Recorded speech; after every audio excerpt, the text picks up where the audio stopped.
Imagine running a half marathon with a heavy backpack on your back across completely rough terrain. Your legs are throbbing with unbearable fatigue, and your shoulders refuse to move after hours of marching.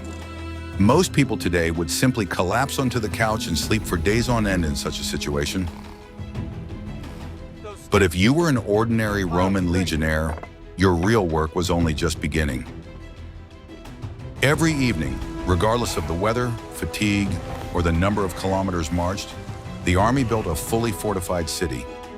Defending your base against sudden raids is a classic trope, and anyone who has ever procrastinated playing games like Dota knows how quickly enemies can demolish unprotected structures.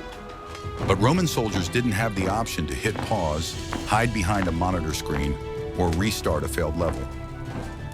They erected an impregnable fortress with their bare hands in a matter of hours before the onset of pitch darkness. Why did they expend so much precious energy instead of simply resting by a warm fire?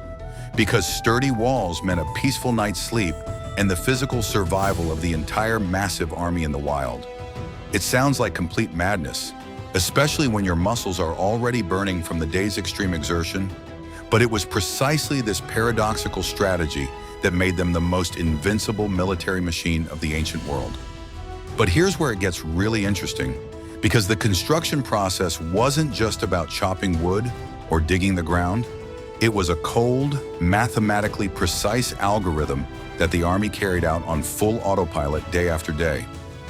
Every movement was honed to perfection, and the slightest mistake could cost the lives of the entire legion of thousands.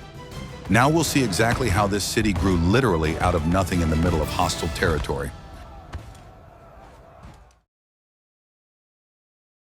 It all began long before the arrival of the main exhausted army, when special surveyors ventured far ahead. Their task was to find the perfect flat elevation, where access to fresh water and dense forest was a must. No one in their right mind wanted to set up camp in a damp swamp or haul water for thousands of people over several kilometers. Choosing the right location was a matter of survival, upon which the safety of the entire upcoming night's rest depended. As soon as the ideal spot was found, engineers would plant a conspicuous white flag right in the center of the future camp. This was not just a random rag on a stick, but the primary mathematical reference point for the entire grand construction project. From this simple flag, using ancient instruments, perfectly straight lines for future streets and residential districts were measured out. Construction did not begin with chaotic running about, but with precise geometric markings on the damp earth. Every soldier's tent, every deep trench, and every warehouse was assigned precise coordinates even before construction began. This allowed work to start immediately as soon as the troops, exhausted from their march, arrived at the designated site. The legionnaires did not have to stand in a crowd and wait for lengthy instructions from their exhausted commanders. They simply looked at the fluttering white flag, understood their position, and silently made their way to their workstations. Modern developers spend weeks on surveying the land for new residential complexes and neighborhoods. Roman engineers did this literally on the fly, often under conditions where the barbarians were already breathing down their necks. It sounds unbelievable, but this strict mathematical geometry saved thousands of lives every evening. Chaos on the construction site meant a loss of precious time, and lost time was always paid for with the blood of soldiers. Enemies regularly attempted to attack the legions precisely during the vulnerable moment of setting up the evening defensive camp. But the perfect preliminary layout completely deprived the attackers of their main advantage, the element of complete surprise. Every soldier knew in advance his maneuver and his defensive position on this vast invisible grid. This was a level of systematic organization absolutely unattainable by any other army of the ancient world. The choice of a high ground location was also never a matter of blind luck or happy coincidence. A steep hill provided excellent tactical visibility and critically complicated the ascent for any advancing enemy infantry. Water provided hydration for weary soldiers, and the nearby forest offered unlimited materials for fires and defensive barriers. This was the cold, pragmatic calculation of the commanders, leaving absolutely no room for foolish improvisation. Most barbarian tribes set up their temporary camps haphazardly, simply huddling together before sleep. They sincerely relied on their numerical superiority and natural fury in the event of a nighttime Roman attack. Roman generals, however, understood perfectly well that any fury quickly ends where banal fatigue begins.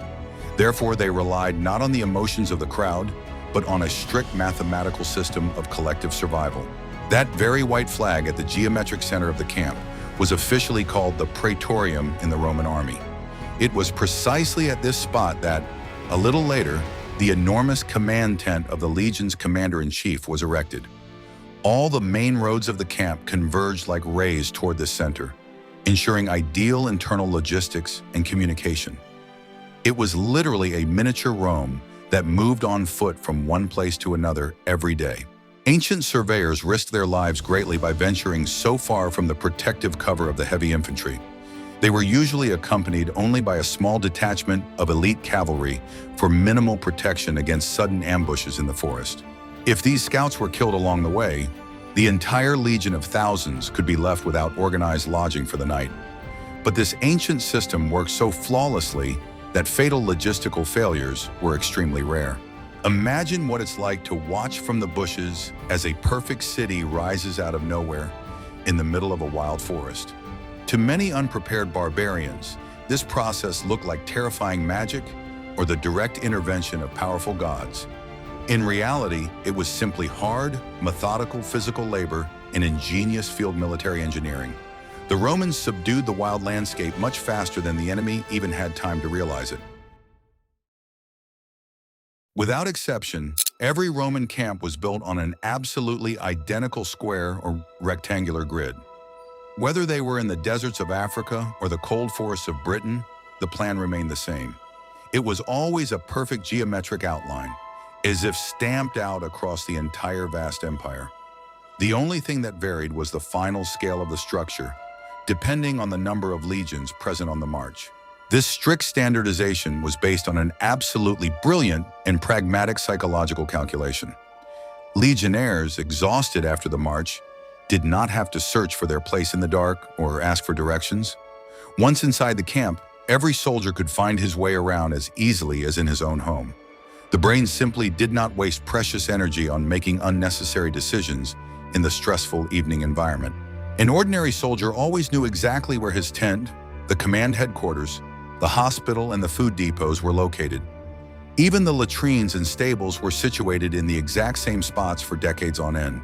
Imagine walking into any supermarket in the world and finding the items you need always on the same shelf.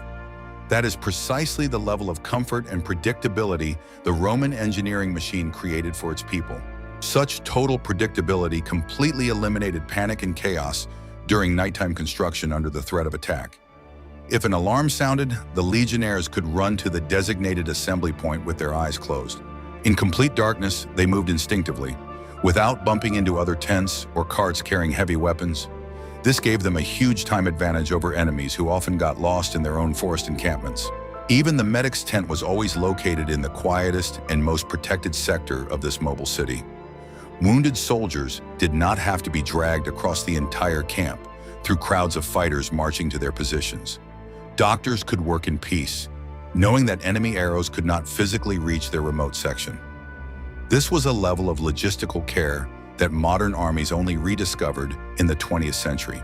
Many ancient armies suffered because commanders spent hours on the mundane task of assigning people to their places. While the leader was deciding where the elite unit would sleep and where the ordinary soldiers would sleep, precious evening hours were wasted. The Romans didn't waste a single second on this because the regulations were written once and for all. Their planning system was like a computer operating system that ran without the slightest glitch. But here is what is most interesting about this ideal symmetry of ancient military urban planning. All these plans were not merely drawn on paper. They were drilled into the head of every recruit during training. A man could wake up in the middle of the night to the screams of barbarians and exactly 1 minute later, already be standing in perfect formation. He had no time to hesitate or feel fear because his body itself knew the correct route. Many historians are amazed at how much these camps resembled the empire's actual stone cities. They had their own central squares, where soldiers gathered for morning roll calls and orders from the generals. They had their own main avenues and secondary streets, laid out according to strict urban planning rules.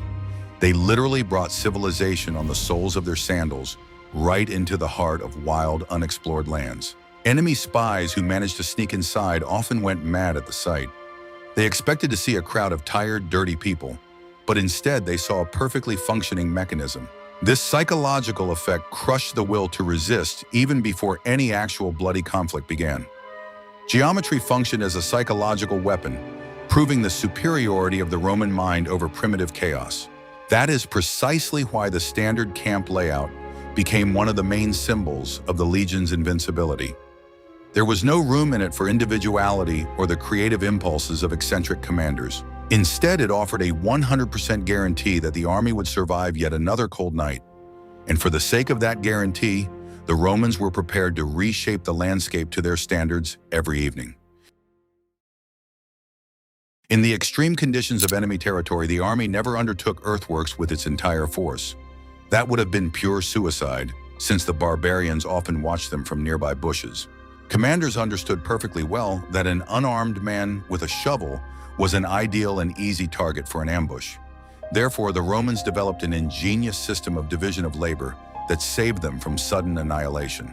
Exactly 1/3 of all the legionaries present remained in full combat gear and did not touch any tools. They formed a tight, impenetrable defensive line around the entire perimeter of the future large-scale construction site. These men stood with raised shields and loaded pylons, carefully scanning the darkening forest horizon. While their comrades toiled in the trenches, they provided an absolute safety net for the entire legion. The remaining 2/3 of the soldiers set aside their heavy metal armor entirely. They took up entrenching tools and began digging into the dry earth with incredible, animal-like speed. Their task was to dig as deep into the soil as possible before the defensive perimeter began to falter under the strain. It was a true race against time and the approaching darkness, with their own lives at stake. As soon as the first group of diggers ran out of steam, they were immediately replaced by fresh, rested troops. Modern top managers would call this process an ideal and effective rotation of the workforce on the production line. For the Romans, however, it was the only reliable way to avoid dying in the wild Germanic forest. This conveyor belt did not stop for a single second until the last stake was driven into the defensive wall. Such strict discipline required tremendous mutual trust among the ordinary legionnaires. A man in the trench completely entrusted his life to the guy standing with a shield above him. If the guard blinked or flinched at a flying spear, the digger would be killed on the spot right in the trench under construction. It was precisely this trust, forged through hard collective labor, that made the Roman formation so monolithic in battle. By comparison, most tribes simply dropped their gear and went to rest, leaving a couple of sentries behind. They had no system in which one half of the army literally sacrificed its rest for the sake of the other. Among the Romans, however, selfishness was punishable by death, because survival was a purely collective process. And this harsh fairness in the distribution of burdens worked better than any modern motivational speech. The centurion supervising the construction walked among the ranks with special sticks made of grapevine. These sticks were not for show, but for harshly punishing those who tried to shirk their digging duties. If a soldier slacked off, he would instantly receive a blow to the back because his laziness endangered the entire camp. There were no unions or complaints about harsh conditions here. There was only harsh military efficiency. It was precisely thanks to this approach that the camp grew before their eyes at a pace that was terrifying to the enemy. While the barbarians were trying to organize their men for an attack, the Romans were already finishing digging deep trenches. Their division of labor transformed a crowd of people into a single, well-coordinated unit with thousands of working hands. It was a triumph of organized logistics over the raw and unpredictable force of the wild. In the end, when the construction was finished, the exhausted diggers went to rest behind the completed defensive walls. And those who had stood guard went to enjoy a well-deserved dinner, knowing that their work had been done perfectly. Tomorrow they would switch roles and the former guards would take up heavy, dusty shovels. This ideal system of mutual support allowed the army to advance without critical losses from exhaustion. The foundation of any Roman camp's passive defense was always an artificial deep moat and a high earthen rampart. Without these two elements, the entire mathematical layout within the walls would have been meaningless. The soldiers methodically dug a classic V-shaped trench around the entire perimeter of the huge square. This shape was not chosen by chance. as its steep slopes prevented the enemy from easily climbing out. The legionnaires did not scatter the heavy excavated earth haphazardly, but carefully piled it on the inner side of the moat. From this damp soil, a high, incredibly dense defensive embankment took shape right before their eyes. It became a reliable and powerful foundation for the future wooden fortress wall of the camp. The engineers compacted this earth so tightly that it turned into something resembling solid monolithic stone. The result was a deadly double obstacle for any attacking enemy unit. The barbarians first had to descend into this deep V-shaped ditch under a hail of Roman javelins.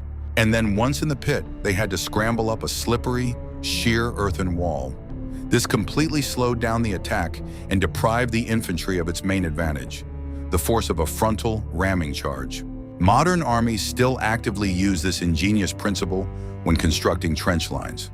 The only difference is that today, giant excavators and heavy track vehicles are used for this purpose. But Roman soldiers did all of this entirely by hand, moving tons of earth every evening after their march. Their shovels were just as important a weapon for conquering the world as their famous short swords. The dimensions of this trench could vary greatly depending on the actual level of threat in the region. In relatively peaceful provinces, the trench might be only about a meter deep for basic protection. But if the legion was in the heart of hostile Gaul, the ditch could plunge as deep as 3 meters into the ground. The Romans never spared their physical strength when it came to ensuring a safe night's sleep. At the bottom of such deep ditches, additional unpleasant surprises often awaited uninvited guests. The diggers might leave sharpened wooden stakes there, which would pierce the shoes of enemies jumping down. In the darkness, the attackers couldn't see these stakes and would plunge onto them at full speed under their own weight. This turned a simple earthen pit into a veritable meat grinder, operating entirely without the legionnaires' involvement. Sounds crazy, right? People would dig until their hands bled, creating a landscape they would leave behind the very next morning. But this grueling daily labor incredibly toughened their bodies, turning their muscles into iron cables. The legion's doctors understood that such heavy, monotonous work built endurance better than any sword training. The shovel turned ordinary peasants into the true super soldiers of antiquity. For the barbarian tribes, overcoming such a double barrier at night seemed simply an impossible task. Horses refused to jump into the dark V-shaped ravine, and the infantry got bogged down on the slippery slopes of the fresh embankment. All their usual tactics of a swift, savage raid were shattered by the cold calculation of the Roman sappers. Once again, engineering triumphed over brute, yet utterly disorganized animal strength. By sunset, the vast territory was completely surrounded by this man-made double ring of defense. The exhausted soldiers could finally wipe the sweat from their brows, knowing that the first line of defense had been successfully completed. But the earthen rampart was merely the foundation for the next, even more impressive stage of construction. The time had come to transform a simple mound of earth into a truly impregnable wooden fortress. During a grueling march of many kilometers, every Roman soldier carried more than just his personal weapons. A pair of long wooden stakes was always securely tied to his enormous, overloaded backpack. This seems completely absurd, since dense forest was already abundant all around them. Why carry heavy logs on your back when you could simply cut them down at the future campsite? But these stakes, known as muralia saws, had a special shape with pointed ends on both sides. They were designed in the shape of a perfect hourglass to quickly lock together. Chopping such complex structures in the dark would have taken too long and been incredibly noisy for a covert camp. Therefore, the legionnaires carried the ready-made modules of the future wall right on their calloused shoulders. At the very top of the fresh earthen rampart, the soldiers drove these pre-prepared stakes firmly into the ground. Thanks to their unique tapered shape in the middle, the stakes interlocked tightly into a monolithic wooden structure. In just a few minutes, they formed a continuous, absolutely impenetrable wall around the entire camp. An impregnable palisade rose from nothing much faster than the enemy could even comprehend what was happening. It was a brilliant portable modular defense system that the army carried on their own aching backs. A wooden stake held together in this bundle was stronger than a modern heavy concrete block on a construction site. If the enemy tried to pull a single stake out of the ground, they had to drag the entire woven wall along with it. Pulling out a single element was physically impossible even for a group of the strongest barbarians. This portable wall had another hidden tactical advantage over ordinary logs. The sharpened upper ends of the stakes prevented attackers from easily jumping over or climbing the palisade. They functioned as an ancient analog of modern barbed wire, tearing flesh with any attempt to storm the defenses. The legionnaires could safely spear their enemies through the narrow gaps between the stakes while remaining completely safe.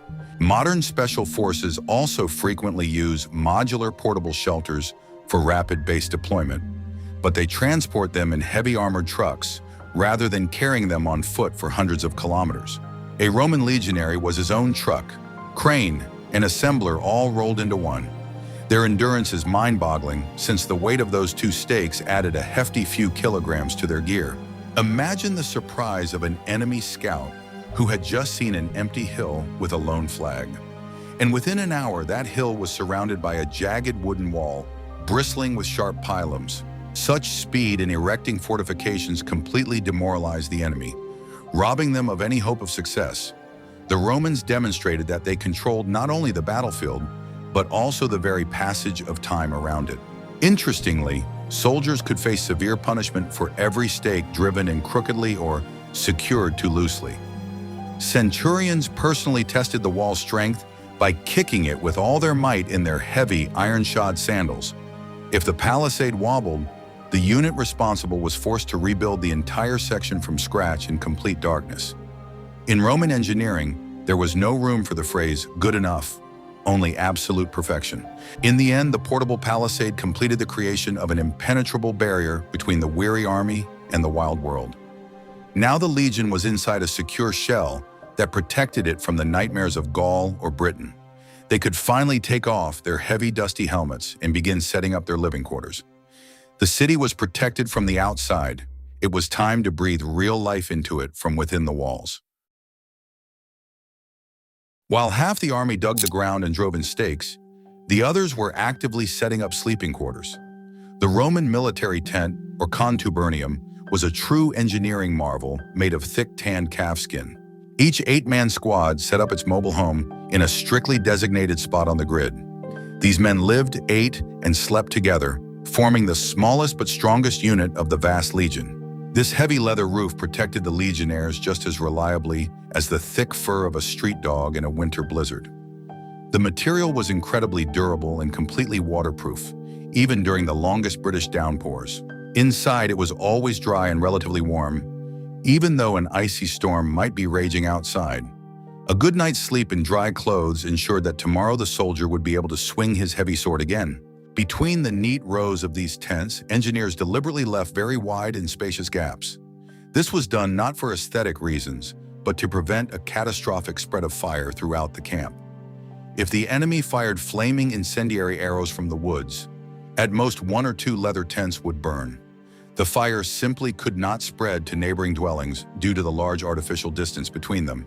Modern strict fire safety regulations in densely built-up cities operate on exactly the same principle. But ancient engineers implemented these life-saving standards millennia before the first fire inspectors appeared.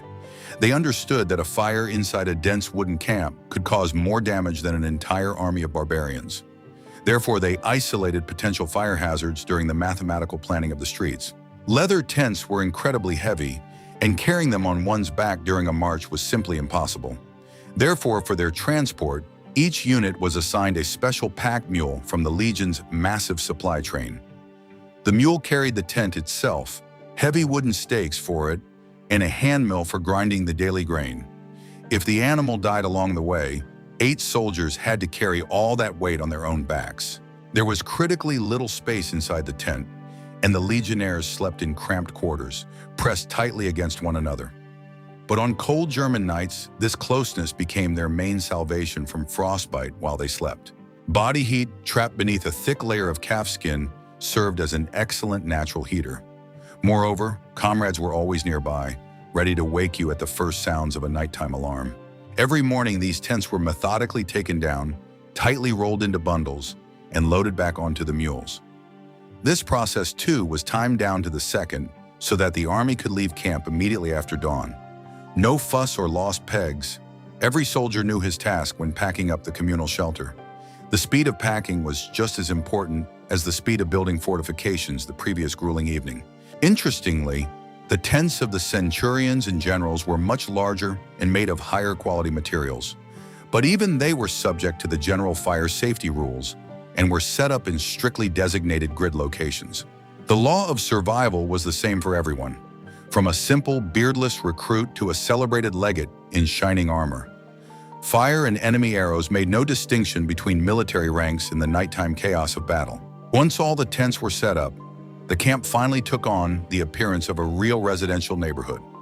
Smoke from hundreds of small fires rose into the sky, and the soldiers began to prepare their meager rations of wheat. At that moment, the illusion of a safe roam in the middle of a wild forest became as real and tangible as possible. But it was still too early to relax, for the internal communication routes had to be prepared. The main internal streets and avenues of the Roman camp were made incredibly wide for temporary encampment. Sometimes the distance from the edge of one tent to another reached a staggering 30 meters across. This was done absolutely not for aesthetic reasons or to create comfortable avenues for the soldiers' evening strolls. The width was vitally necessary for the instantaneous movement of huge masses of armed troops within the perimeter. In the event of a sudden nighttime alarm, thousands of legionnaires had to form battle lines right inside the camp. If the streets had been narrow, a deadly stampede, panic, and a complete loss of control over the troops would have ensued. But on the wide avenues, entire cohorts could line up in a perfect rectangle without getting in each other's way. A massive army could maneuver within its own walls just as freely as on an open training ground. These wide roads also served as an excellent buffer zone between the outer palisade and the sleeping quarters. Enemy flaming spears and arrows flying over the wall simply fell onto this wide, empty ground. They physically could not reach the tents with sleeping soldiers, losing their lethal force in flight. This was a perfect example of how competent urban architecture saved hundreds of lives passively. Imagine a modern city where roads are designed so that any emergency response vehicle can pass through them. The Romans thought in exactly the same terms, only instead of fire trucks, they had columns of heavy infantry. They needed to quickly move reserves from one end of the camp to the other if the enemy broke through the defenses.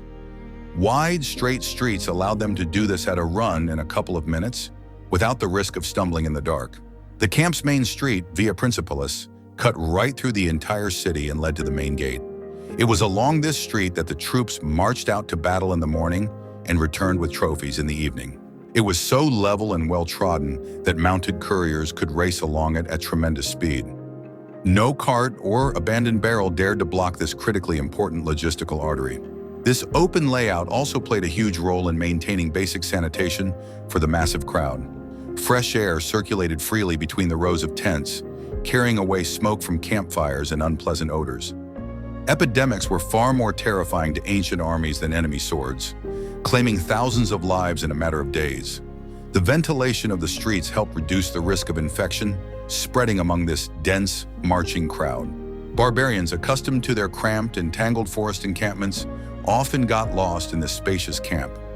If they climbed over the wall, they expected to immediately find themselves in the thick of the enemy, but instead found themselves in an empty square. And from the other end of this 30-meter street, a bristling wall of shields advanced toward them in perfect formation.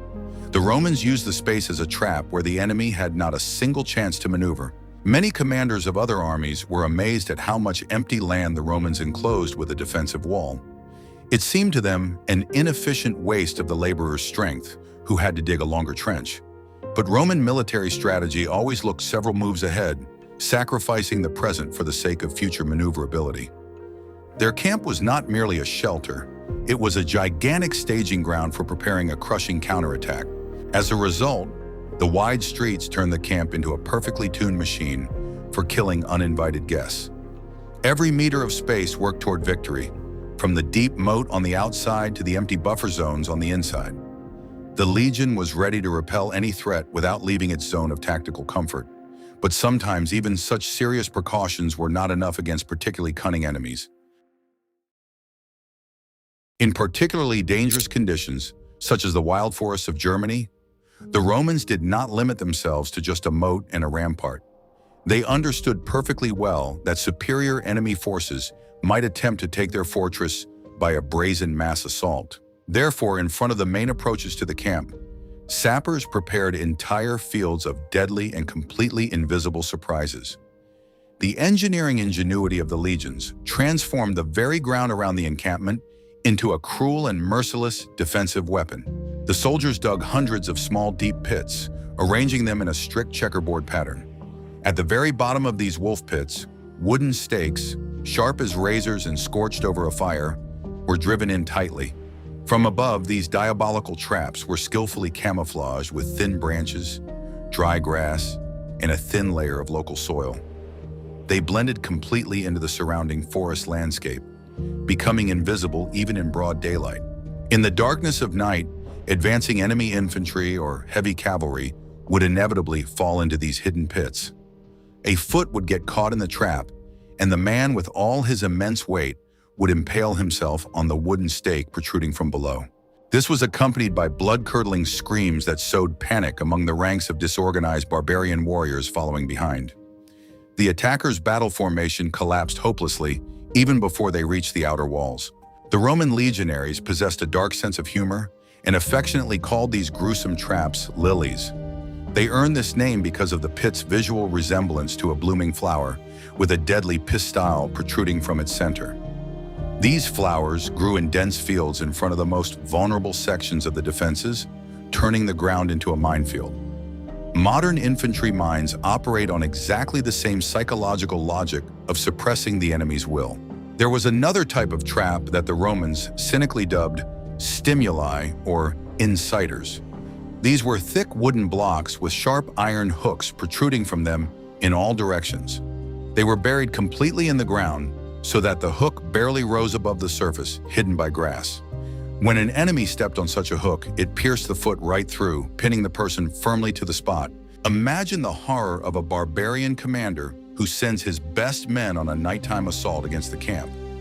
At first, his warriors fall by the hundreds into the lilies, breaking their legs and bleeding to death in the darkness. Those who break through further step on invisible traps and are left screaming in pain on the empty field.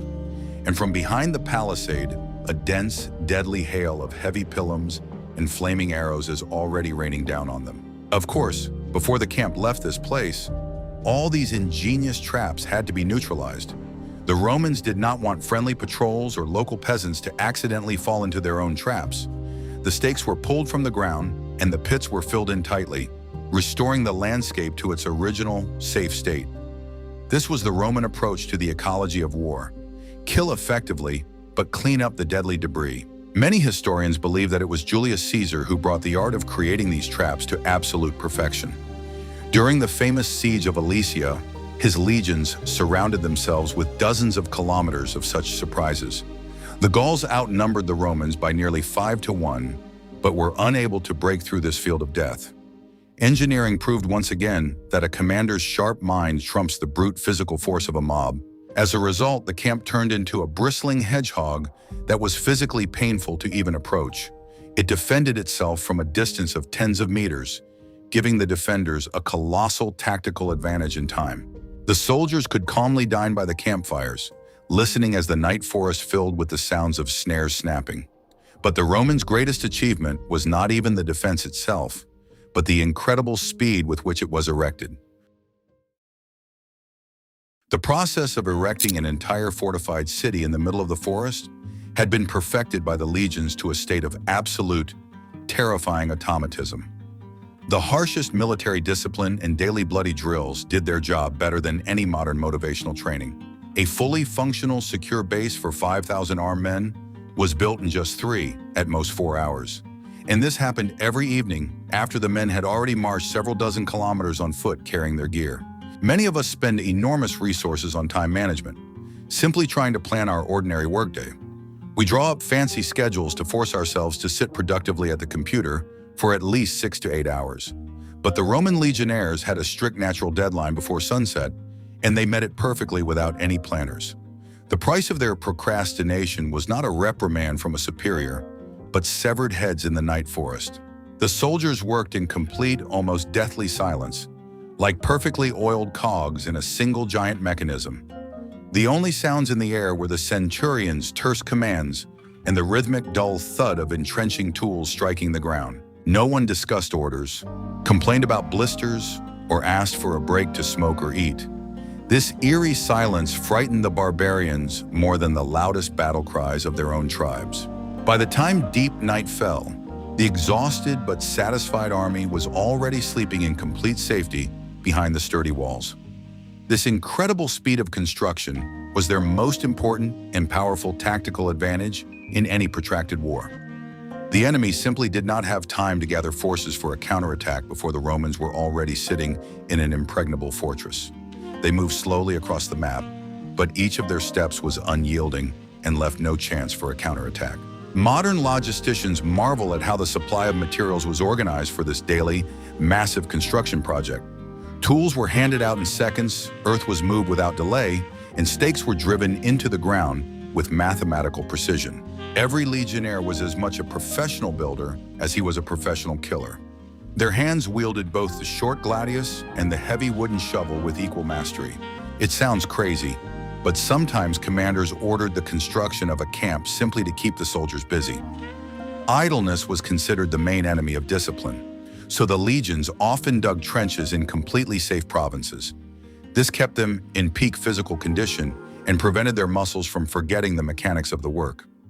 The Romans called this maintaining muscle memory thousands of years before the advent of modern sports science. Imagine the colossal endurance required of the human body for such a regimen. Waking up at dawn, breaking camp, marching through the mountains, and then digging 3 meters deep again. Their hearts and lungs adapted to these stresses, transforming their bodies into perfect biological machines. Modern marathon runners would envy the cardiovascular system possessed by an ordinary soldier of the empire. It was precisely thanks to these daily 3-hour construction shifts that Rome was able to stretch its borders across half the known world. They literally dug through all of Europe with their own hands, meter by meter, consolidating their power.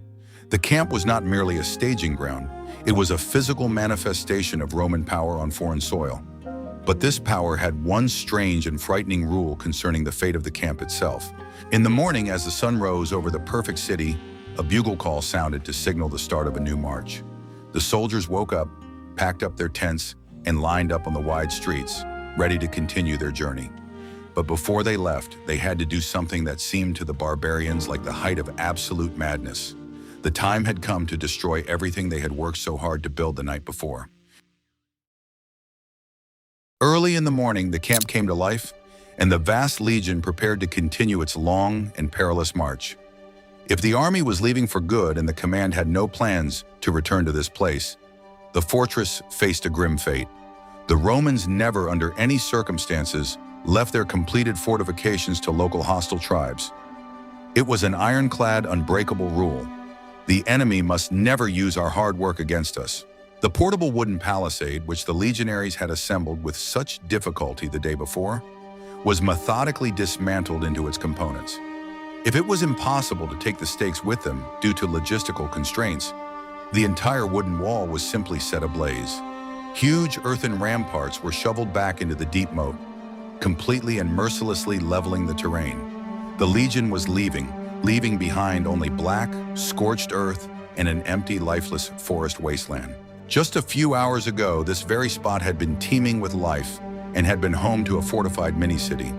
And now the wild was reclaiming its territory, erasing the physical traces of great Roman military engineering.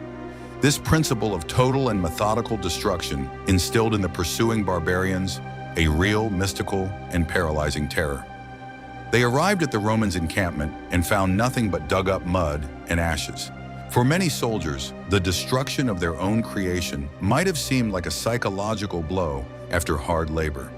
But the legionaries were raised to be pragmatists and fully understood the true tactical value of such an order from command. An abandoned camp could become an excellent, well-protected base for partisans or rebels in their own rear.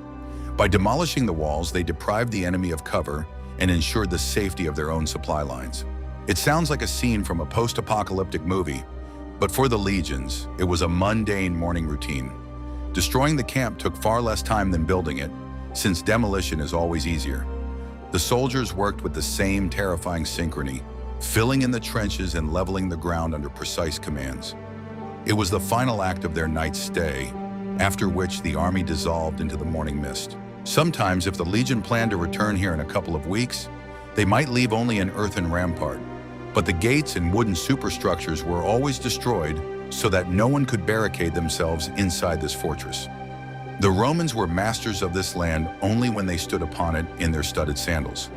They did not believe in the durability of empty walls without a garrison, trusting only in the living shield of their soldiers. Modern military bases are also often destroyed or mined during a retreat so they do not fall into enemy hands. But the Romans did this every day, turning the process of creation and destruction into an endless, continuous cycle. This required tremendous mental fortitude, knowing that your work would literally turn to dust by dawn. But they did not dig for the sake of architectural heritage. They dug solely to survive the night. This approach made the Roman army resemble a gigantic, unstoppable natural cataclysm moving across the planet. They arrived, reshaped the landscape to suit their needs, survived, and then erased all traces of their presence. The enemy could not study their architecture, could not capture their bases, and could not use their resources. To the barbarians, they remained an elusive and terrifying force that left nothing of use behind. In the end, when the last Roman soldier left the territory of the former camp, an absolute ringing silence descended. The ground was scarred by shovels, the grass trampled by tens of thousands of feet, and charred stumps jutted out where trees once stood. It was the brutal calling card of a great empire, written in blood, sweat, and ashes on foreign soil. And this mark forever changed the course of world history.